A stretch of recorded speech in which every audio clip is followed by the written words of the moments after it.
Welcome to the video lecture on level crossing in railways. What is level crossing? When a road crosses a railway track on a same level, then it is called as level crossing. Sometimes the level of the road may be on higher level, then it is called as road over bridge, and in sometimes the road may be on a lesser elevation than the railway track, then it is called as road under bridge. So the top picture we can see it is the railway track as well as the road meets in a same level. In the picture below we can see the road elevation is much lower than the railway track. So it is road under bridge. Classification of level crossings. The classification of level crossing should be settled in consultation with road authorities concerned, keeping in view the class of the road, visibility condition, volume of the road traffic, and the number of trains passing over the level crossing. We have different class for different volume of road traffic. So we have special class for TVUs greater than 50,000 and class A for TVUs between 30,000 and 50,000. Class B for roads having TVUs greater than 20,000. For class C for all roads other than the above said roads, and class D type of level crossing for cattle crossings. Gates and locking arrangement. Gates may be in the form of chain, lifting barriers, or mobile gate of approach design. So gates are necessary to control the road traffic. Hence, the collision of road vehicle and the train can be avoided. So gates, the main purpose of railway gate is to prevent the road traffic during train passes the level crossing. Locking arrangement. Lifting type barriers, swing gates or chains when closed against road traffic shall be securely locked. When the locking arrangement is of asp and staple type with padlocks, 2 spare chains with loops at both the ends should be provided for locking the gates when the locking arrangement goes out of order.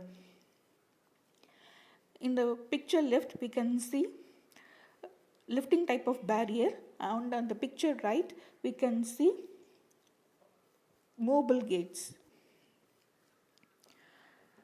In case of manned level crossing, 2 long spare chains with loops at both the ends should be kept as a reserve for the use of alternative to the barrier or gates in case of damage to them. 2 discs painted red in the word stop with the arrangements for fixing them to the ground should also be the form of spare equipment. Separate rail posts should be erected near the gate so that chains can be fixed on them. Skew level crossings. Normally, a road will be crossed at 90 degree with the railway track. So this is the normal procedure. So we can see the 2 pictures below. So in the left one,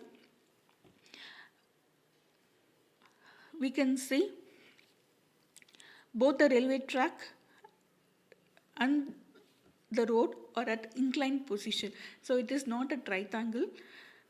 So this type of crossing is called as skew level crossing. So skew level crossing is the level crossing where the angle between the railway track and the road is not equal to 90 degrees. And in the right image, we can see in order to avoid this skew level crossing, the road has been diverged so that the road crosses the railway track at 90 degrees. So we can see a slight bend in the road.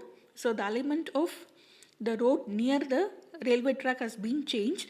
So the road has been, instead of straight road, the road has been made curved so that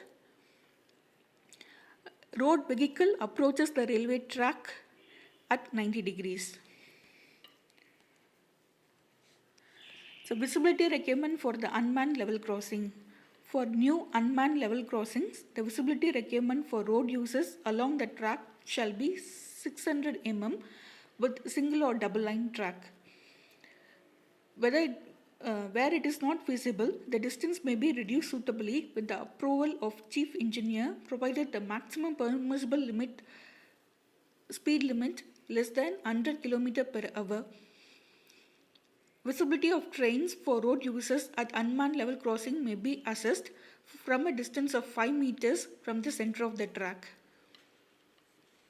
Level crossing indicators.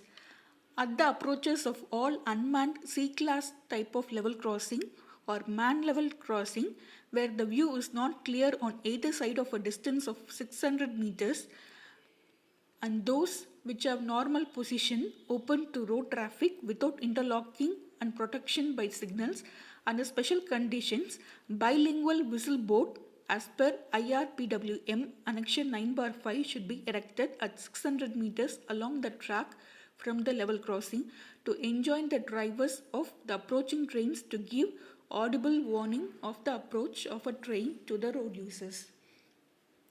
The drivers of the approaching train should whistle continuously from the time they pass whistle boards to the time they cross the level crossing. So in the left we can see a sample of whistle board.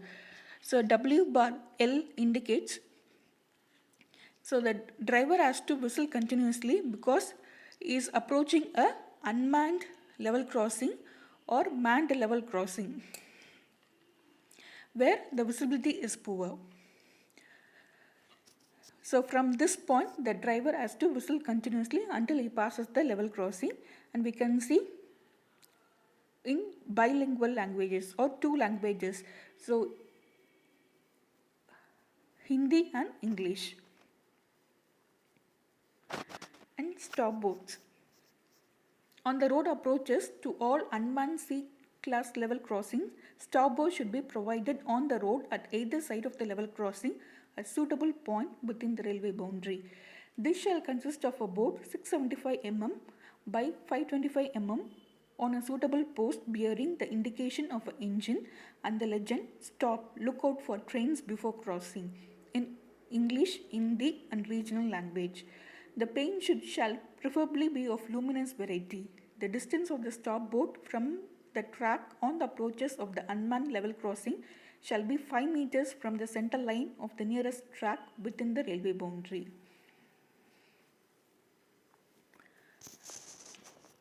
Provision of rumble strips on approaches of level crossing as per standard design is the responsibility of road authorities.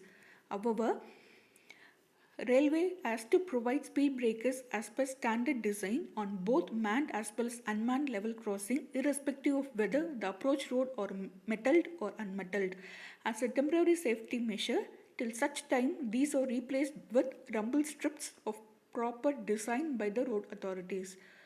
While providing speed breakers, following guidelines may be observed.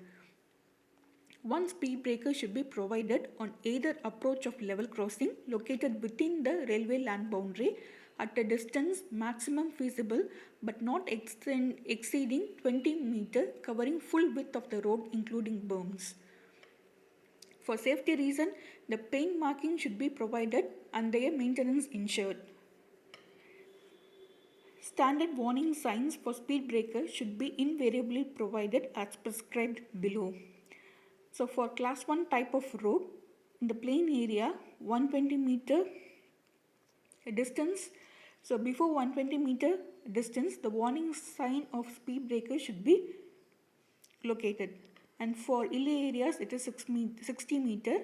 For class 2 type of road, in the plain area, 60 to 90 meters, and hilly area, 40 to 50 meters. For class 3 trains, plain area 40 meters, and for hilly areas, 30 meters. Speed breakers should be constructed with hot premixed bituminous material, well compacted after laying on well prepared surface. Enough time is to be allowed for bituminous material to harden before opening to the traffic.